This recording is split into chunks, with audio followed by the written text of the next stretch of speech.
নির্বাচন ও সংস্কার নিয়ে প্রাতিষ্ঠানিক সহযোগিতা করতে চায় ইউরোপীয় ইউনিয়ন। বৃহস্পতিবার বিএনপি মহাসচিবের সঙ্গে বৈঠকে কথা জানান ইইউ রাষ্ট্রদূত। দেশ জুড়ে তোলপাড় ওয়ালটন ফ্রিজ কিনে আপনিও হয়ে যেতে পারেন মিলেনিয়ার। বিএনপি প্রতিনিধি দলের সাথে বৃহস্পতিবার বৈঠক করেন ইউরোপীয় ইউনিয়নের রাষ্ট্রদূত মাইকেল মিলার। রাজধানীর গুলশানে বিএনপি চেয়ারপারসনের কার্যালয়ে অনুষ্ঠিত বৈঠকে বিএনপি প্রতিনিধি দলের নেতৃত্ব দেন দলটির মহাসচিব মির্জা ফখরুল ইসলাম আলমগীর। পরে বিএনপি স্থায়ী কমিটির সদস্য আমির খসরু মাহমুদ চৌধুরী গণমাধ্যমকে জানান, বৈঠকে বাংলাদেশের রাজনৈতিক, অর্থনৈতিক ও বৈদেশিক সম্পর্কের পাশাপাশি সংস্কার কমিশনের ঐক্যমত্য সৃষ্টির প্রচেষ্টা নিয়ে আলোচনা হয়। রাজনৈতিক, অর্থনৈতিক,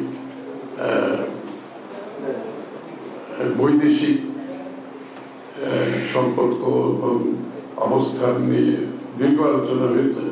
সংস্কারের ব্যাপারে যেখানে সংস্কার কমিশনগুলো সবকিছুর একটা ঐক্যমত সৃষ্টির যে প্রচেষ্টা চলছে, এই ব্যাপারে কারো দ্বিমত আছে। আমরা মনে করি যারা গণতন্ত্র বিশ্বাস করে তাদের দ্বিমত থাকার কথা না। তিনি জানান, যেসব সংস্কার বিষয়ে ঐক্যমত্য হবে সেগুলোর কাজ এগিয়ে নিয়ে যাবে, আর যেগুলোতে ঐক্যমত্য হবে না সেসব বিষয় সংসদের মাধ্যমে চূড়ান্ত হবে। যেসব জায়গায় ঐক্যমত হবে সেগুলো আমরা ক্যারি ফরওয়ার্ড করব, এগিয়ে নিয়ে যাব।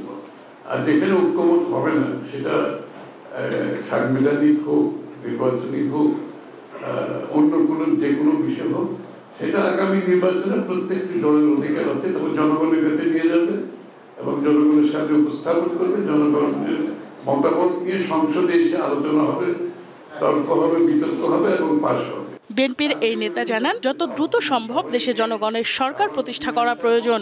অনেকগুলো সমস্যার সমাধান হয়েছে। সঞ্জিদা প্লাবনী, দীপ্ত সংবাদ, ঢাকা।